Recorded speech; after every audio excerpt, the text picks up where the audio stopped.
Epilogun e keni pa këtë javë, pra keni pa që nuk pat vullnet. Realisht, fatkeqësisht për gjithë, sidomos për qytetarët e vendit, për bizneset e vendit, për secilin person që ka interes të jetojnë këtë vend, zgjedhjet po duken të pashmangshme. Ashtu siç kemi deklaruar që nga fillimi dhe kemi pas pritje reale që do të kemi president në afate kushtetuese, pa pas nevojë fare që të kemi 34 ditë shtesë që ju dhanë nga gjykata kushtetuese. Mirë po, epilogun e keni pa këtë javë, pra keni pa që nuk pat vullnet që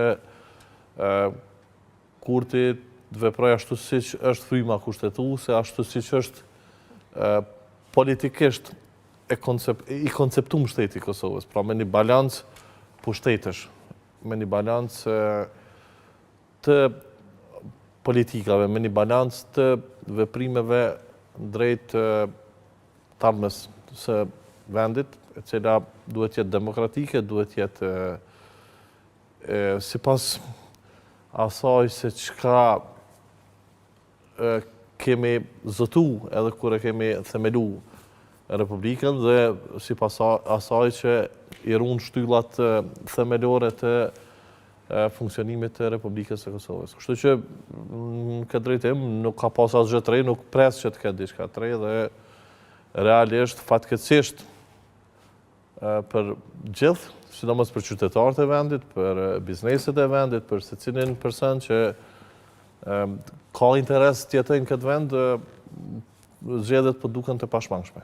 Berat, fatkeqësisht në krejt juve njerëzit e ekonomisë, këtyne vit... Se di ashtë fatkeqësisht për juve? Jo, fatkeqësisht, jo, është po flasun i rriti 2 djemë këtu, edhe nuk kam të armit tjetër përveç Tivanit, këshyri me vazhdu, me besum që muj me rritë dhe me jetu edhe vetë këtë vend, dhe fatkeqësisht në këtë situatë jemi marrë me politika detore, asë njësë kemi folë për çështje ekonomike. Ku dështum? Cila është kriza? Çka po na pret? Çka duhet me bë?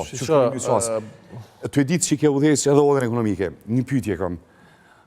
Derisa qeveria thotë që ka rritje të buxhetit.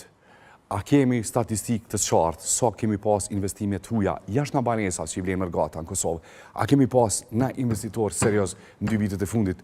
Nëse po, ku? A ka një statistikë? Pse nuk ka sot interesim? Ju vetë keni qenë kryetari i odhës ekonomike. Ju dini sa kërkesat i keni pas në kaluar për investime. A ka investime? Sot kur është aludu, Kosova është vend i korruptuar, 2% nuk po vinë. Është aludu, e kanë votu zotin Kurti pikërisht për një ambient mirë të investimit. A ka investime të huaja sot? Si banesat? Ka investime serioze të kosovarëve në Shqipëri, të kompanive tona në Shqipëri, por nuk ka asnjë investim serioz as të kompanive tona këto.